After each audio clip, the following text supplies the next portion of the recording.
The crimson sand of Kepler 442b drank deeply from the wounds of the fallen dragon. Zarthok the Destroyer lay sprawled across the rocky outcrop, his massive form casting long shadows in the alien sunset. Each labored breath sent ripples of pain through his scaled hide, and the metallic taste of his own blood filled his mouth. The human colony's defensive turrets had found their mark, and now the greatest predator in three-star systems was dying alone on this distant world. His kind had ruled the void between stars for millennia. The Vrexani were apex hunters, beings of pure aggression and calculated violence. Their ships were monuments to destruction. Their claws were forged in the fires of 100 conquered worlds, and their reputation preceded them like a plague across the galaxy. Zarthok himself had personally obliterated 17 species, reducing entire civilizations to cosmic dust with the casual indifference of a force of nature.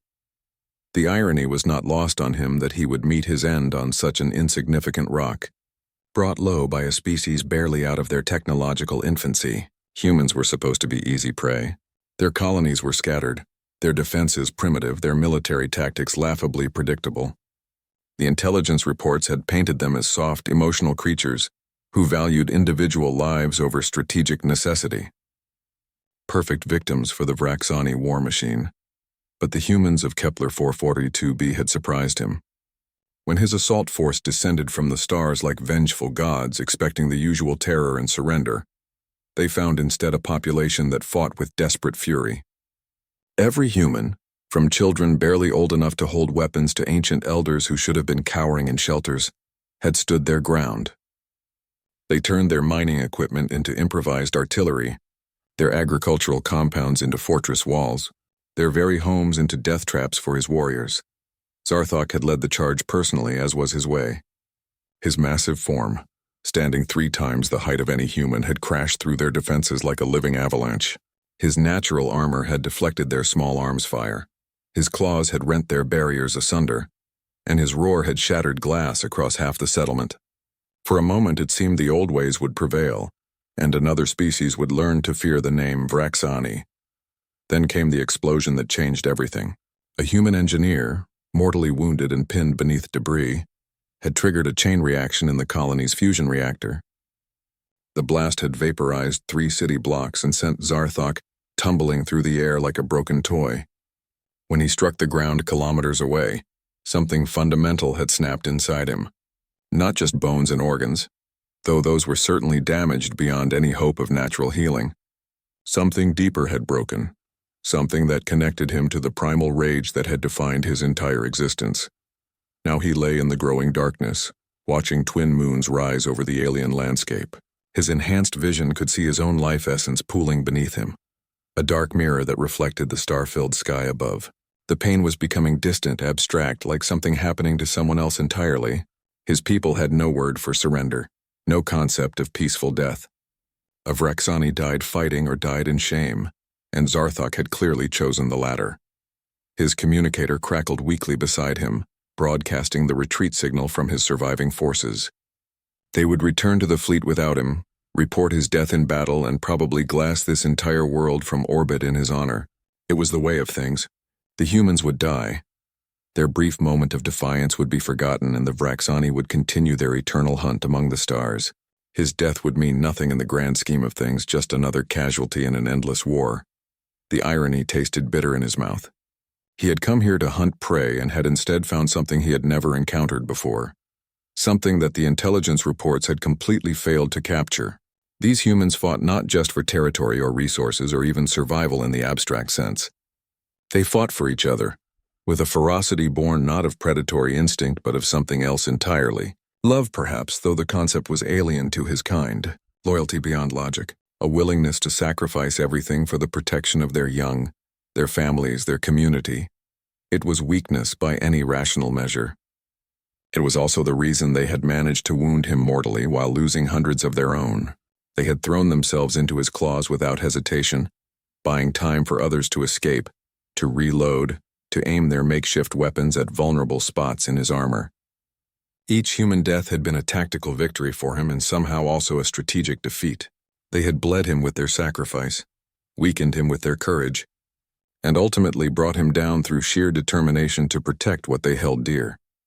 The communicator fell silent, and Zarthok knew his forces had finally departed. He was truly alone now, abandoned by necessity on this hostile world. His kind would remember him as a great warrior who died in glorious battle, never knowing that his final moments were spent in contemplation rather than rage. Perhaps that was for the best. Some truths were too strange for the Vraxani to comprehend. As consciousness began to fade at the edges, Zarthok found himself wondering what it would be like to fight for something other than the joy of destruction. What would it feel like to have others who would mourn his passing, who would remember his name with love rather than fear? The thoughts were alien, uncomfortable, like trying to imagine colors that had no name in his language, yet somehow lying broken on this distant world. Surrounded by the echoes of human courage, those impossible thoughts felt almost like wisdom. The stars wheeled overhead in their eternal dance, indifferent to the drama playing out on the small world below. A dragon was dying, and somewhere in the darkness the wheels of fate were already turning toward an encounter that would change everything. Dr. Sarah Chen had seen enough death for 3 lifetimes, but she had never stopped trying to hold it back. Her hands moved with practiced efficiency through the medical supply cache, checking inventory by touch in the darkness of the emergency bunker. Morphine, antibiotics, surgical tools, field dressings, all the instruments of her trade in humanity's endless war against suffering and loss. Above her, the sounds of battle had finally faded into an ominous silence that somehow felt worse than the chaos that had preceded it. The attack had come without warning, as these things always did. One moment she had been conducting routine checkups at the colony's medical center, listening to Mrs. Patterson complain about her arthritis and watching young Tommy Rodriguez show off the cast on his broken arm. The next moment the sky had filled with ships that looked like metallic nightmares, and creatures out of humanity's darkest legends had begun descending on her peaceful world. The evacuation protocols had activated immediately, but Sarah had refused to abandon her post until every last patient had been moved to safety. She had worked alongside the other medical staff to convert the underground bunkers into makeshift hospitals, knowing that wounded would soon be flooding in. What she had not expected was the sheer scale of the carnage that followed, or the desperate courage of ordinary people who had suddenly found themselves at war with living myths. Now, 12 hours after the first shots were fired, an eerie quiet had settled over the colony.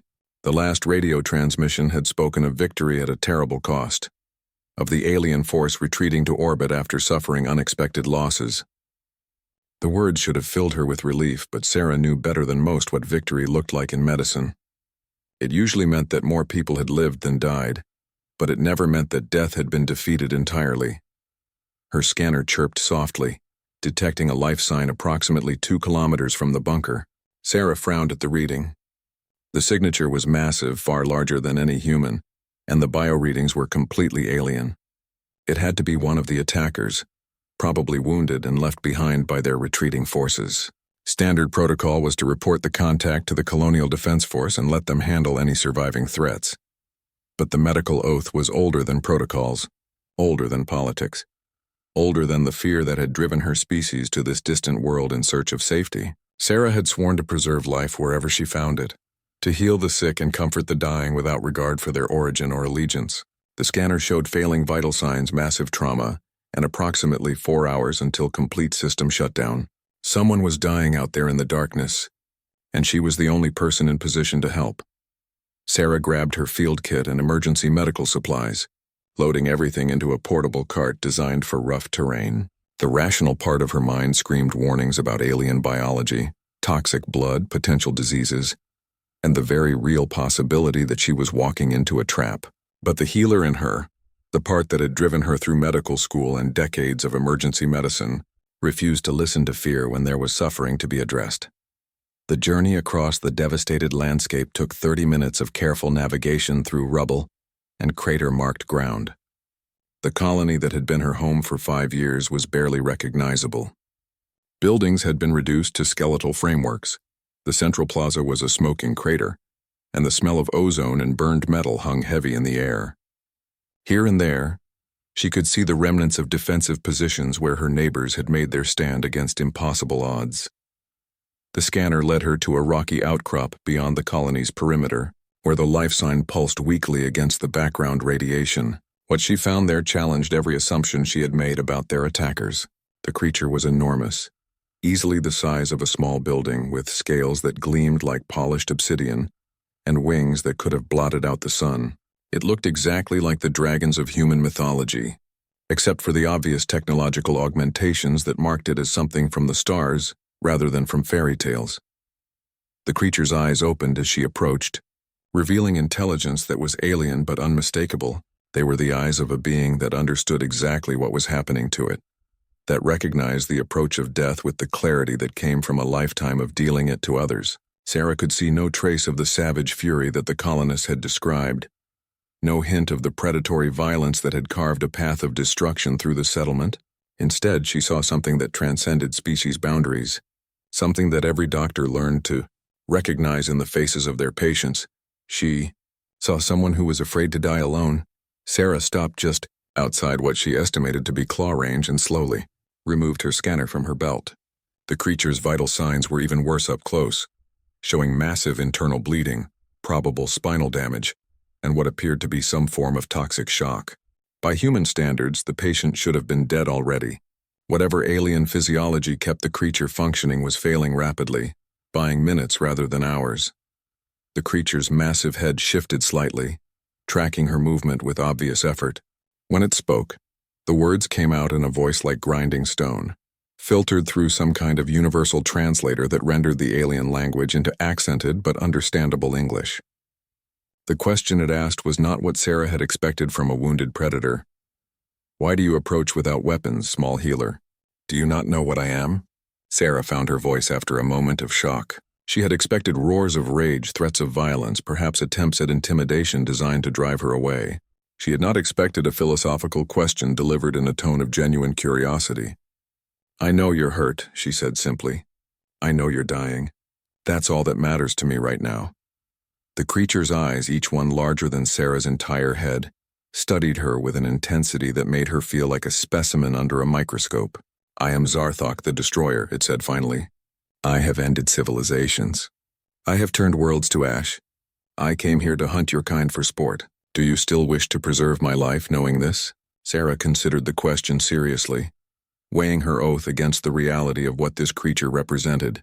Around her, the ruins of her home bore witness to the truth of its words. People she had known for years were dead because of decisions this being had made. Children would never see their parents again. Families had been torn apart, and a peaceful community had been transformed into a war zone. But none of that changed the fundamental equation. A living being was suffering, and she had the knowledge and tools to ease that suffering. Everything else was politics, and politics had no place in the practice of medicine. "Yes," she said firmly. "I still want to help you."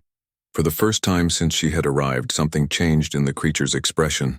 The alien features were difficult to read, but Sarah thought she detected surprise, perhaps even something approaching respect. "Your species continues to confuse me, small healer." "Very well. Do what you must, though I suspect your efforts will prove futile." Sarah activated her scanner and began the most unusual medical assessment of her career. Working on an alien patient presented challenges that no medical school could have prepared Sarah for. Zarthok's biology was a fascinating puzzle of redundant organs, crystalline bone structures, and a circulatory system that seemed to operate on principles borrowed from both hydraulics and chemistry. His blood was a luminescent blue that left faint traces of light wherever it touched the ground, and his scales were not merely armor but sophisticated sensory arrays that could detect electromagnetic fields across multiple spectrums. "Your heart," Sarah said, studying her scanner readings with growing amazement. "You have 3 of them working in sequence. The primary one is damaged, but the other 2 are compensating. That's why you're still alive when you should have bled out hours ago." She looked up at the massive creature's head, meeting eyes that held depths of intelligence she was only beginning to appreciate. "Your people engineered themselves for survival, didn't they?" Zarthok's rumbling voice carried a note of surprise. "Few beings outside the Vraxani understand our physiology so quickly. Yes, we have modified ourselves over millennia to become perfect predators. Every weakness eliminated, every vulnerability compensated for, every system optimized for violence and survival." His voice grew quieter. "It seems ironic that I should require the assistance of prey to make use of those advantages." Sarah had already begun setting up her equipment, working with the methodical calm that came from years of emergency medicine. "You're not prey to me," she said matter-of-factly, preparing a synthesis compound that her scanner suggested might be compatible with his alien biochemistry. "You're a patient. That's all that matters right now." The concept seemed to puzzle Zarthok in a way that weapons and violence had not. "Your species has words for enemy, for threat, for rival. Yet you choose to see me as something else entirely. How do you reconcile this with the fact that I came here to slaughter your people?" Sarah paused in her work, considering the question as she calibrated her medical equipment. "I became a doctor because I believe that every life has value, regardless of the choices that led to the current situation. That doesn't mean I approve of what you've done, or that I don't understand the pain you've caused. But right now, in this moment, you're not a destroyer or a predator. You're someone who's hurt and afraid and needs help." "I am not afraid," Zarthok said automatically, but there was something hollow in the denial. "Everyone's afraid of dying," Sarah replied gently, beginning to work on the worst of his injuries. "It's one of the things that makes us alive. The question is what we do with that fear." She had to use cutting tools designed for construction work to get through his scales, but underneath, she found tissues that responded to her treatments in surprisingly familiar ways. "Your people, they don't allow fear, do they?"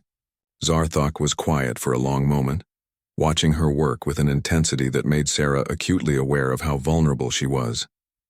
One casual movement from him could end her life instantly, yet somehow that danger felt distant and theoretical. "Fear is weakness," he said finally. "Weakness leads to death. Death brings shame to the bloodline.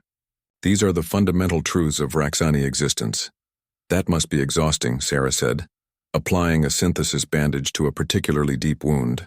The artificial tissue bonded with his alien biochemistry more readily than she had expected, beginning to staunch the flow of luminous blood. "Living every moment as if your entire worth depends on never showing vulnerability."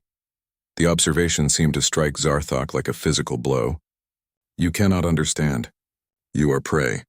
Your kind wallows in weakness, celebrates emotion, allows feelings to override logic. This is why you are victims rather than predators." Sarah looked up at him with something approaching pity. "Is that really what you think? That caring about others makes us weak?" She gestured toward the ruins of the colony, visible in the distance. "Every person who died today died protecting someone else. They chose to face you knowing they couldn't win, because letting you through would have meant the death of their families, their children, their communities. That's not weakness, Zarthok. That's strength you can't even comprehend." The alien predator fell silent, his massive form growing still as Sarah continued her work. She had managed to stabilize 2 of his 3 hearts and was working on repairing damage to what appeared to be his equivalent of a liver.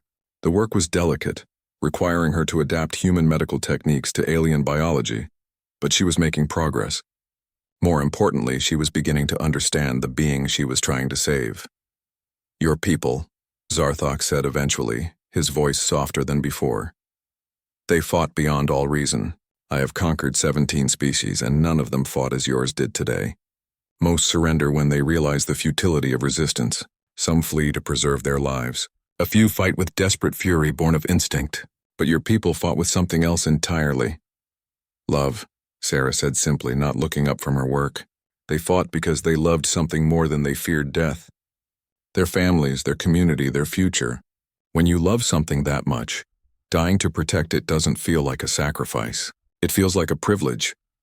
Zarthok's breathing had stabilized somewhat, and the flow of luminous blood was finally beginning to slow. Sarah's treatments were working, though she knew the creature was far from out of danger.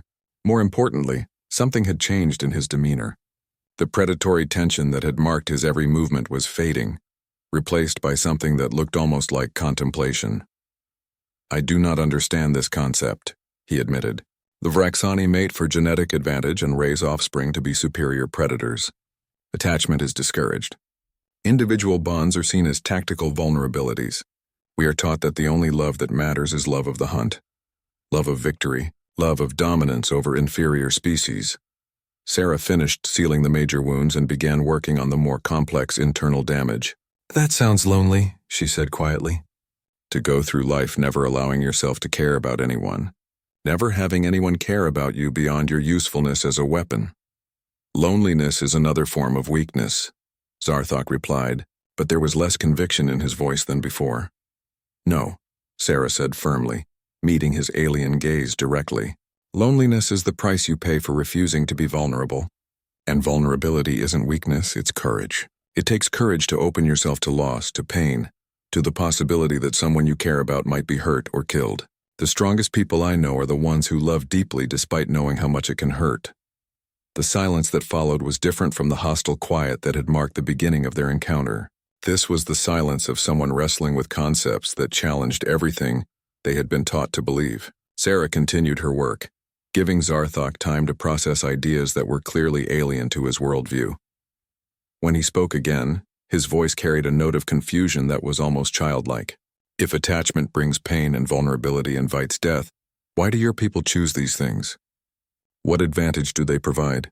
Sarah smiled sadly, thinking of all the patience she had lost over the years, all the friends and colleagues who had sacrificed themselves for others, all the love and loss that defined the human experience. They don't provide advantage in the way you think of it. They don't make us stronger or faster or more dangerous, but they make us more than just individual organisms trying to survive. They make us part of something larger than ourselves. She finished her immediate repairs and checked her scanner readings. Zarthok's vital signs had stabilized dramatically, though he would need ongoing care to survive. More importantly, something fundamental had changed in his demeanor. The predator was still there, but it was no longer the only thing she could see when she looked at him. "There," she said, sitting back and wiping alien blood from her hands. "You're not going to die tonight.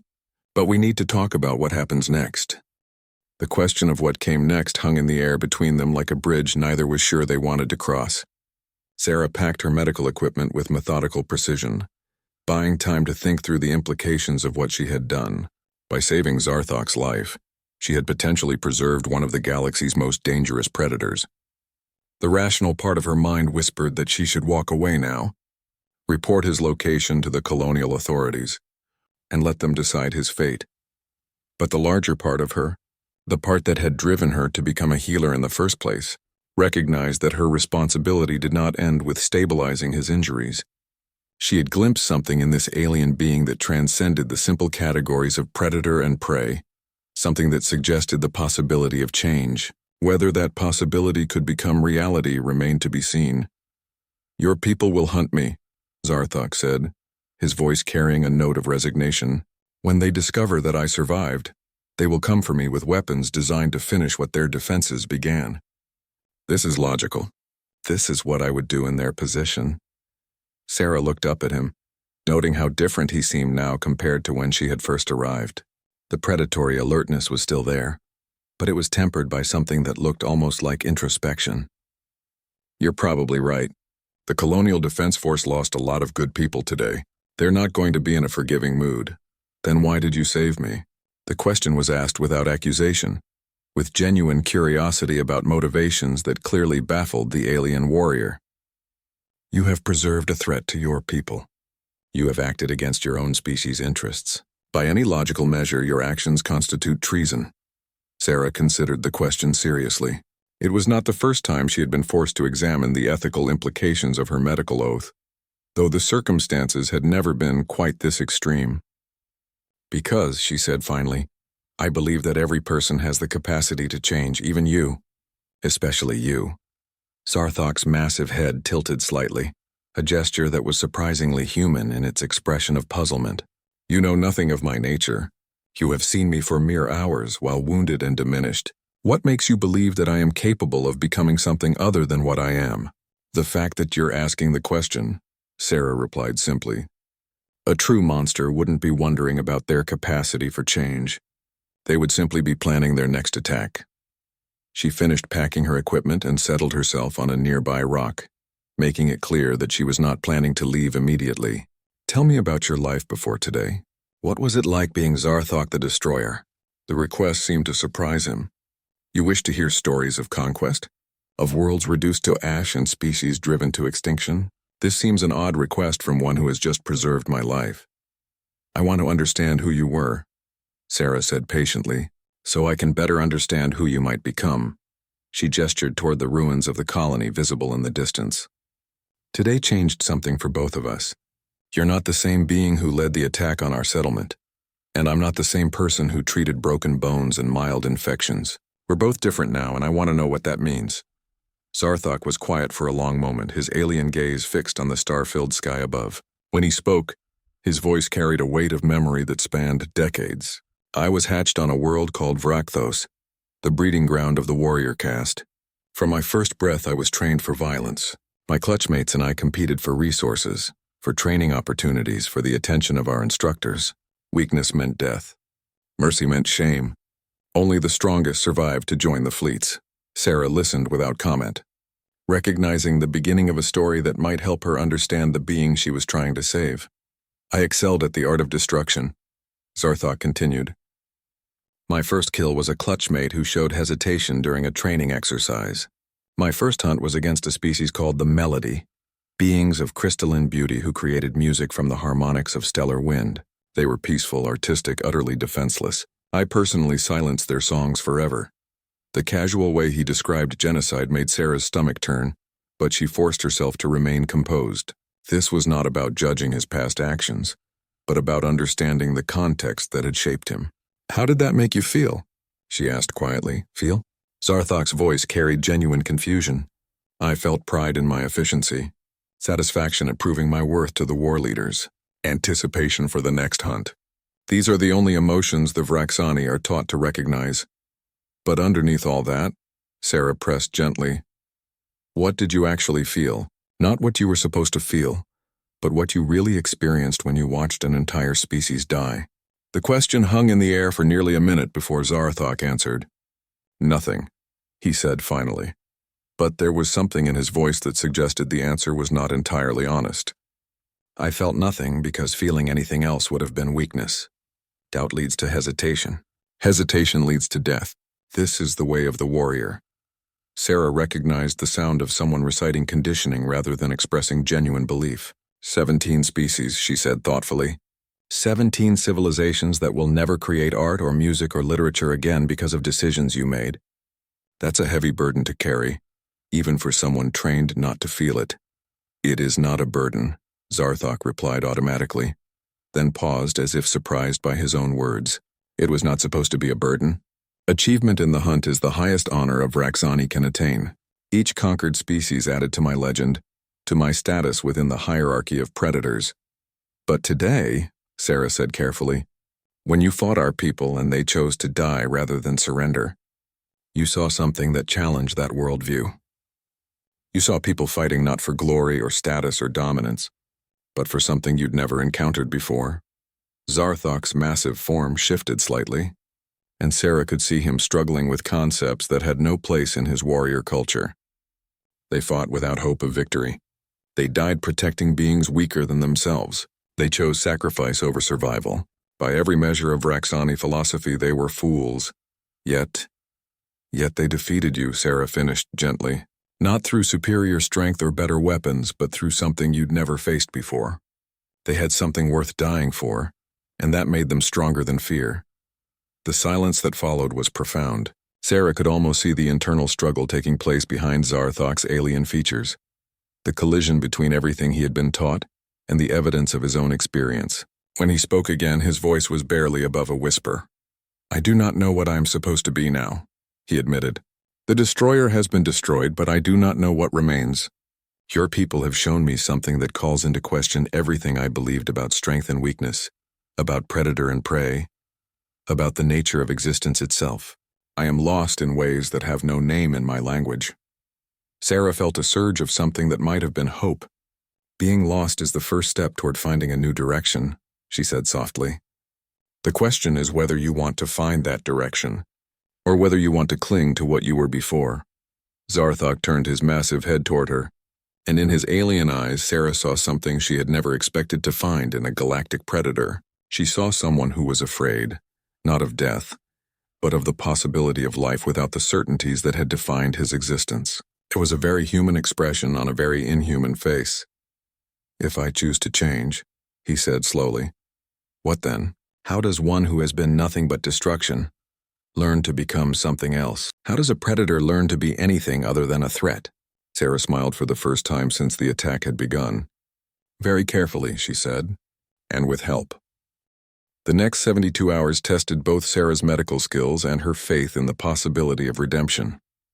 Zarthok's recovery was complicated by both his alien physiology and the psychological trauma of confronting beliefs that had shaped his entire existence. Sarah found herself serving as both doctor and counselor, helping him heal wounds that went far deeper than the physical damage inflicted by the colony's desperate defense. The colonial authorities, as expected, were less than enthusiastic about her decision to preserve their would-be destroyer. Commander Harrison, a career military officer who had lost 30% of his forces in the attack, arrived at their location with a full squad of armed soldiers and an expression that could have frozen plasma. "Dr. Chen," he said, his voice tight with barely controlled anger, "please step away from the hostile alien so we can finish what our people started." Sarah positioned herself between the soldiers and Zarthok, her small frame hardly an obstacle but her determination absolute. "He's no longer hostile, Commander. He's a patient under my care and I won't allow him to be harmed while he's recovering." "A patient?" Commander Harrison's voice rose to just short of a shout. "That thing killed 37 of our people, including my daughter.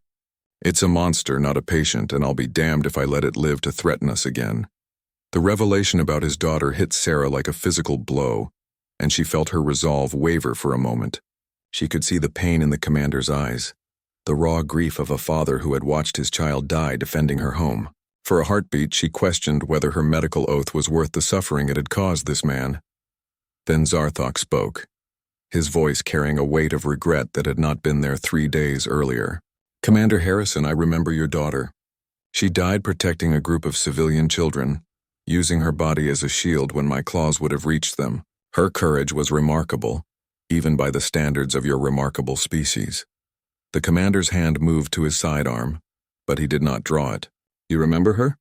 "I remember all of them," Zarthok replied quietly. "Every face, every act of courage, every choice to protect others at the cost of their own lives. They haunt me in ways that the deaths of 17 species never did, because they died for something I had never seen before. They died for love." Sarah watched the exchange with a mixture of hope and terror, knowing that the next few minutes would determine whether her gamble on Zarthok's capacity for change would pay off or cost her everything she had worked to protect.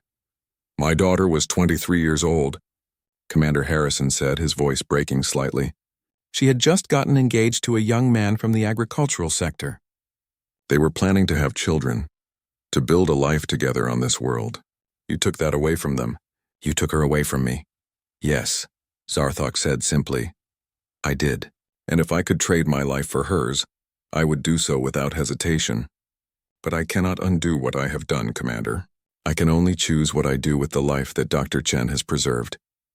The silence stretched between them like a taut wire, laden with grief and rage and the faint possibility of something beyond revenge. Sarah held her breath, watching two beings who had every reason to hate each other search for common ground in the wreckage of tragedy. "What would you choose?" Commander Harrison asked finally. "If we let you live, what would you do with that life?" Zarthok considered the question for a long moment before answering. "I would try to learn what your daughter knew, what all of your people seem to understand instinctively. I would try to discover what it means to protect rather than destroy, to build rather than tear down, to love rather than merely hunt." "Pretty words," the commander replied, though his hand had moved away from his weapon. "But how do we know you mean them? How do we know this isn't just another hunting strategy?" Sarah stepped forward, drawing attention back to herself. Because 3 days ago, he would never have asked permission to live. 3 days ago, he would have been planning his escape or his revenge. "Look at him, Commander. Really look at him. Does he seem like the same creature that attacked our colony?" Commander Harrison studied Zarthok with the eye of a soldier who had spent decades learning to read enemies. What he saw there was apparently not what he had expected. "You're different," he admitted grudgingly. "I can see it in your posture, in the way you speak. But difference doesn't necessarily mean improvement." "No," Sarah agreed, "but it means possibility. And sometimes possibility is enough to justify taking a chance." She looked between the two males, one human and one alien, both shaped by loss and the need to find meaning in suffering. "Commander, I know you have every right to want him dead. But killing him won't bring your daughter back. It will just create another ending instead of a new beginning." Zarthok shifted slightly, a movement that would have been threatening 3 days earlier, but now seemed merely like someone trying to find a more comfortable position. Commander, I cannot give you the justice you seek. Justice would require that I suffer as I have made others suffer, that I experience the loss I have inflicted across the galaxy, but I can offer you something else. What? Harrison asked, suspicion clear in his voice. I can offer you purpose, Zarthok replied. My people will return for me eventually. When they do, they will bring enough firepower to turn this world into a cinder. They will not make the mistake of underestimating human courage again. But if I am here, if I have chosen to stand with you rather than against you, perhaps we can find a way to survive what is coming. The revelation sent a chill through the assembled soldiers. Sarah felt her stomach drop as she realized the implications of what Zarthok was saying. How long do we have? She asked. Perhaps months, perhaps a year. The Vraxani do not mourn their dead in the way humans do, but they do avenge them.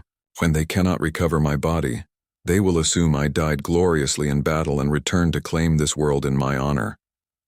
Zarthok's voice carried grim certainty. When they come, they will not underestimate your species again. They will bring enough force to overwhelm any defense you can mount. Commander Harrison absorbed this information with the calm of a professional soldier. Unless they find me alive and changed, Zarthok said. Unless they see what I have seen, learn what I have learned. My people respect strength above all else, and they might be convinced that adopting some human characteristics could make them stronger, rather than weaker. Sarah could see the wheels turning in the commander's mind. The transition from grief to strategic thinking that marked a true military leader. You're talking about fundamentally changing your entire species. I am talking about survival, Zarthok replied. Yours and mine. The Vraxani have conquered 17 species by refusing to adapt, by clinging to the belief that pure aggression is the ultimate expression of strength. But your people have shown me that there are forms of power we have never imagined. If my species is to survive the challenges ahead, we must learn to be more than just predators. The weight of the decision hung heavy in the air. Sarah could see Commander Harrison struggling with concepts that went far beyond simple revenge or justice, grappling with the possibility that the creature who had killed his daughter might also be the key to saving countless other daughters in the future. If we do this, he said finally, if we trust you with our lives and our future, what guarantees do we have that you won't revert to your old ways the moment it becomes convenient? Zarthok met his gaze directly. You have no guarantees, Commander. You have only my word, and the evidence of what your species has already accomplished. You have shown me that there are things worth more than individual survival, worth more than personal glory, worth more than the satisfaction of the hunt. If I betray that trust, I betray everything your daughter died to protect. Sarah watched the two warriors regard each other across the gulf of species and history, both carrying the weight of loss and the burden of choosing what came next. In that moment, she saw the future hanging in the balance, waiting to be shaped by decisions made in grief and hope, and the fragile possibility of redemption. Commander Harrison holstered his weapon. Dr. Chen, you're responsible for him. If he so much as looks at one of my people wrong, I'll finish this conversation in a very different way. He turned to Zarthok. And you, alien, you want a chance to prove you've changed? Then you'd better be ready to fight for this world when your people come, because they're going to find a very different reception than they expect. As the soldiers departed, Sarah felt a mixture of relief and terror. They had bought time, but at the cost of raising stakes that none of them fully understood. The real test of Zarthok's transformation was yet to come. The months that followed were unlike anything in the recorded history of human-alien relations. Zarthok's integration into colonial society was neither smooth nor simple, but it was genuine in ways that surprised everyone involved. Sarah found herself serving as his primary advocate and interpreter, helping both sides navigate the complex process of building trust across species lines. The breakthrough came during the colony's reconstruction efforts. Zarthok, whose massive strength had once been turned toward destruction, began using his physical capabilities to help rebuild what he had destroyed. His alien perspective and technological knowledge proved invaluable in designing defenses for the inevitable return of his people. But more importantly, his willingness to labor alongside the humans he had once hunted began to change how the colonists viewed him.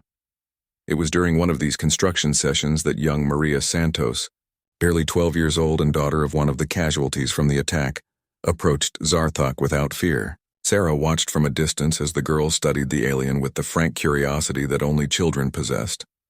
"My mama says you killed people," Maria said without preamble, her small voice carrying across the construction site. "She says I should be afraid of you." Zarthok stopped his work, lowering a massive steel beam with careful precision, before turning his attention to the child. His voice when he spoke was gentler than Sarah had ever heard it. "Your mother is wise to teach you caution, little one. I did kill people, including some who might have been your friends or neighbors. Fear would be a reasonable response." Maria nodded solemnly, accepting this information with the matter-of-fact attitude children often brought to difficult truths. "But you're helping us now. Dr. Chen says you're different than you used to be. Are you sorry?" The question hung in the air like a challenge to everything Zarthok had been trying to become. Sarah held her breath, knowing that his answer would reveal more about his transformation than months of careful observation. "I'm sorry," he said finally, and there was a depth of emotion in his voice that would have been impossible for the old Zarthok to express. "I am sorry for the pain I caused, for the lives I took, for the fear I brought to your world. I cannot undo those things, but I can try to become someone who deserves the chance you have given me." Maria considered this for a moment, then reached into her pocket and pulled out a small object that she held up toward the alien warrior. It was a crude drawing, clearly made by a child's hand, showing a large dragon-like figure working alongside smaller human figures to build something that might have been a house. "I drew this for you," she said simply. "Dr. Chen says that drawing helps people remember the good things instead of just the bad things. Maybe it will help you remember why you want to be different." Sarah felt tears prick her eyes as she watched Zarthok accept the drawing with the same care he might have shown handling an explosive device. His massive claws, designed for tearing through armor and flesh, held the fragile paper as if it were made of gossamer and dreams. "Thank you, little one," he said, his voice thick with emotions he was still learning to identify. "I will treasure this above all the trophies of my former life." The moment marked a turning point not just for Zarthok, but for the entire colony. Word of the exchange spread quickly, and gradually the settlers began to see their former enemy as something else entirely.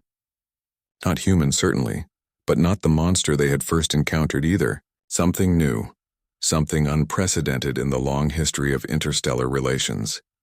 The tests of this new relationship came in various forms. When supply shortages threatened the colony's survival, Zarthok used his knowledge of Vraxani logistics to help the humans establish more efficient resource allocation. When predators from the planet's wilderness began threatening the outlying settlements, he applied his hunting instincts to protecting rather than stalking prey. Most importantly, when children began to have nightmares about alien monsters, he made himself available to prove that not all alien creatures were threats. But the greatest test was yet to come, heralded by the appearance of energy signatures on the colony's long-range sensors. The Vraxani fleet had arrived just as Zarthok had predicted, bringing enough firepower to reduce the planet to molten slag. Sarah found herself standing beside him in the command center, watching the tactical display that showed 12 massive warships taking position in orbital space. "They're hailing us," Commander Harrison reported, his voice tight with tension. "They want to speak with whoever is in charge of this world." Zarthok studied the fleet composition with the eye of someone who understood exactly what they were facing. 3 dreadnoughts, 6 battlecruisers, 3 assault carriers. They are prepared for total annihilation, not conquest. They intend to avenge my death by erasing every trace of human presence from this world. Sarah felt a chill run down her spine. "Can you talk to them? Make them understand what you've learned here?" "I can try," Zarthok replied, though his tone suggested limited optimism. "But they will not believe that I have changed until they see evidence of it, and they will not accept that evidence easily." The main screen flickered to life, revealing the bridge of the lead Vraxani vessel. The creature that appeared there was clearly of the same species as Zarthok, but where his features had become marked by contemplation and something approaching compassion, this being radiated pure predatory fury. When it spoke, its voice carried the authority of absolute command. "I am War Prime Krelthak, heir to the hunt rights of the fallen destroyer. We have come to claim blood debt for our lost battle brother, and to cleanse this world of the prey things that dared to resist Vraxani dominance. Surrender now and your deaths will be swift." Commander Harrison looked to Zarthok, who nodded grimly. War Prime, the former destroyer said, stepping into view of the camera. I greet you in the name of the Hunt Eternal. I am Zarthok, whom you believe dead, but who lives still upon this world. The reaction from the Vraxani bridge was immediate and dramatic. Sarah could see multiple figures moving in agitation, their alien features expressing shock and confusion. War Prime Krelthak leaned forward, his eyes narrowing as he studied the screen. Impossible. Our sensors detected no Vraxani life signs. If you truly are Zarthok the Destroyer, prove it. Tell me something that only my battle brother would know. Zarthok was quiet for a moment, and Sarah could see him choosing his words carefully. You bear a scar across your left shoulder from the time we competed for dominance over the Thedalin hunting grounds. I gave you that scar when you questioned my authority. You have never forgiven the defeat, though you have hidden your resentment well. The War Prime's expression shifted from suspicion to recognition to something approaching rage. It is you. But how is this possible? Our scans show that you should have died from your injuries days ago. What trickery is this? No trickery, Zarthok replied. I was saved by a human healer, one who chose to preserve my life despite having every reason to let me die. I owe my existence to the compassion of the very species we came here to hunt. The silence that followed was profound. Sarah could practically feel the collective shock radiating from the Vraxani fleet as they processed this information. The concept of an enemy choosing to save the life of someone who had tried to kill them was clearly as alien to them as love or mercy. You speak in riddles, brother, War Prime Krelthak said finally. The prey things are weak. They do not possess the strength to heal injuries that would kill even a Vraxani warrior. Explain yourself clearly. Zarthok glanced at Sarah, and she saw in his eyes a request for permission that moved her profoundly. Even now, facing his own people, he was still asking her consent before revealing the full scope of what had passed between them.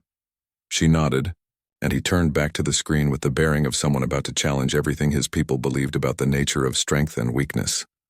They possess strength we never imagined, War Prime. They saved my life not because I deserved it, but because they believe every life has value. They fight not for glory or dominance, but to protect those they love. They die not in shame or defeat, but in service to something greater than themselves. We have been wrong about everything.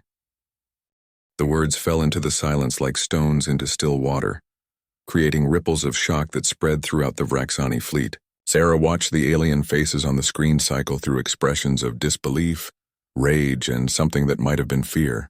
The idea that their fundamental understanding of strength and weakness could be flawed was clearly more threatening to them than any physical weapon. War Prime Krelthak recovered first, his voice carrying the fury of someone whose worldview had just been challenged. You speak madness, brother. The prey things have infected your mind with their weakness. You have been contaminated by exposure to inferior beings. This is why we do not consort with our food.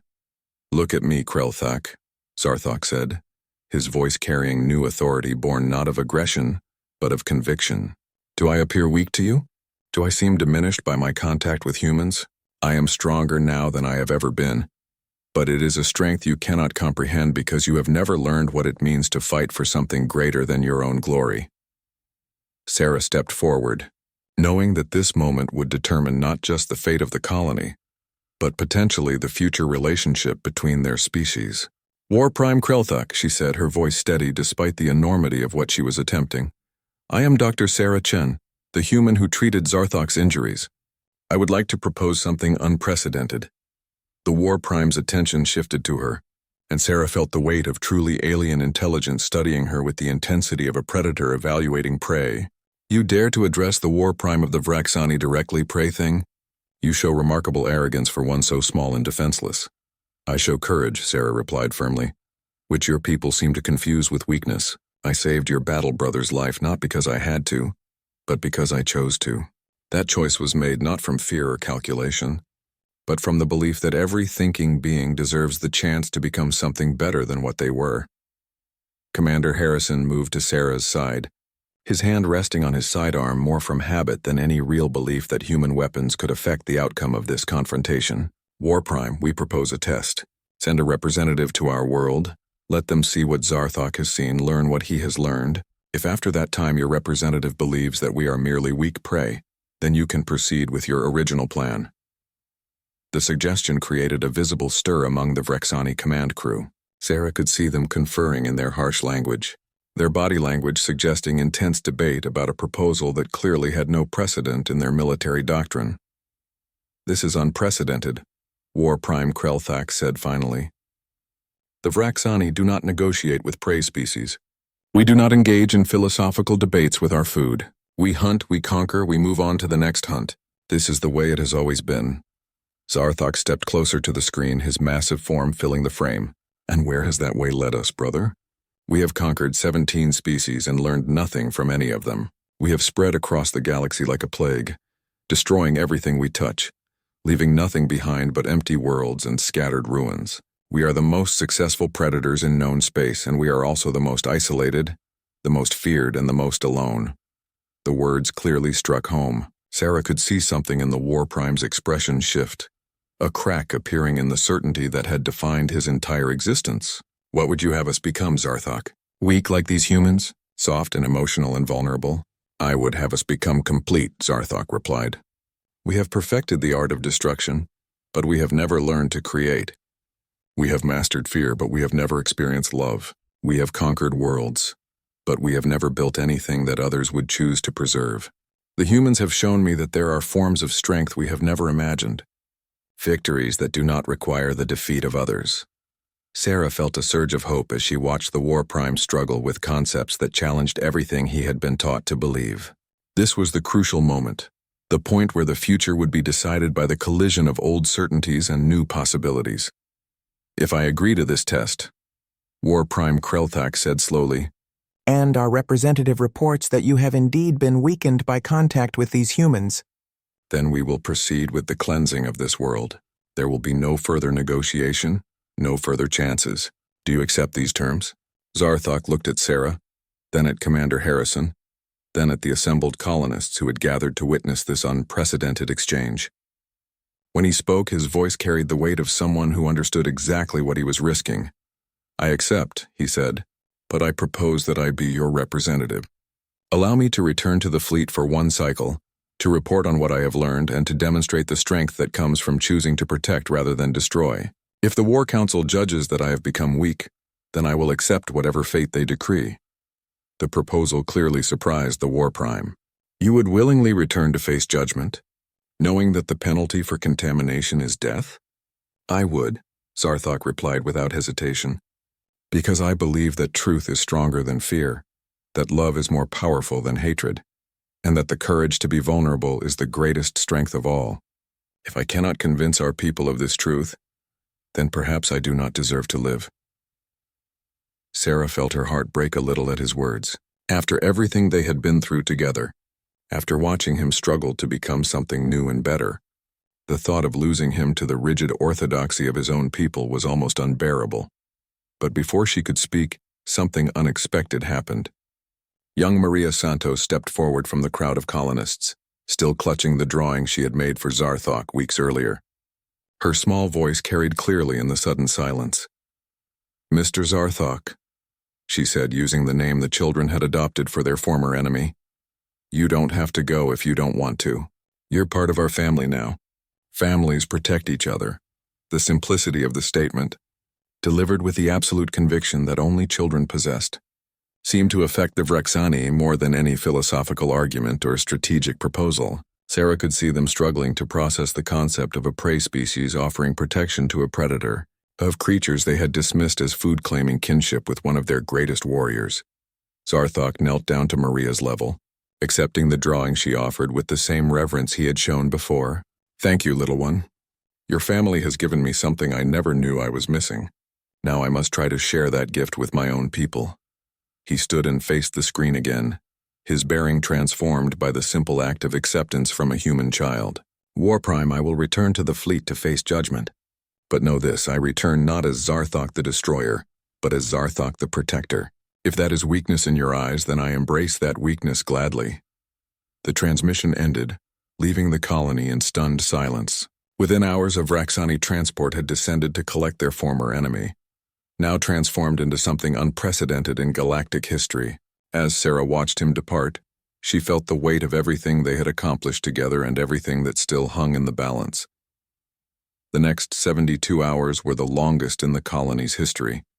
Then, just as suddenly as they had arrived, the Vraxani ships began to withdraw from orbit. A single message was transmitted to the colony's communication array, brief and to the point. The War Council has ruled that Zarthok the Protector speaks truth. This world is under Vraxani protection. Any who threaten it will face the full fury of the Hunt Eternal. The alliance between our peoples begins now. Sarah stood in the communication center, tears streaming down her face as she realized what they had accomplished. They had not just saved a single life or even a single world. They had fundamentally changed the relationship between two species, proving that enemies could become allies, that predators could become protectors, and that the greatest strength of all was the courage to choose love over fear. Outside, she could see the colonists celebrating their impossible victory. Children who had once hidden from alien monsters were now drawing pictures of dragon protectors. Adults who had lost loved ones to Vraxani claws were beginning to speak of building a future together. The universe had just become a larger, stranger, and infinitely more hopeful place. Months later, when Zarthok returned as the first Vraxani ambassador to a human world, he carried with him not weapons of war but gifts of knowledge and friendship. The drawing Maria had given him was framed and mounted in the place of honor in his new office, a reminder that sometimes the greatest transformations began with the smallest acts of kindness. The age of pure predation was ending. The age of cooperation, of mutual protection, of strength through unity was just beginning. And it had all started with a human medic who chose to heal rather than let die, who saw possibility where others saw only threat, and who proved that love truly was the most powerful force in the universe.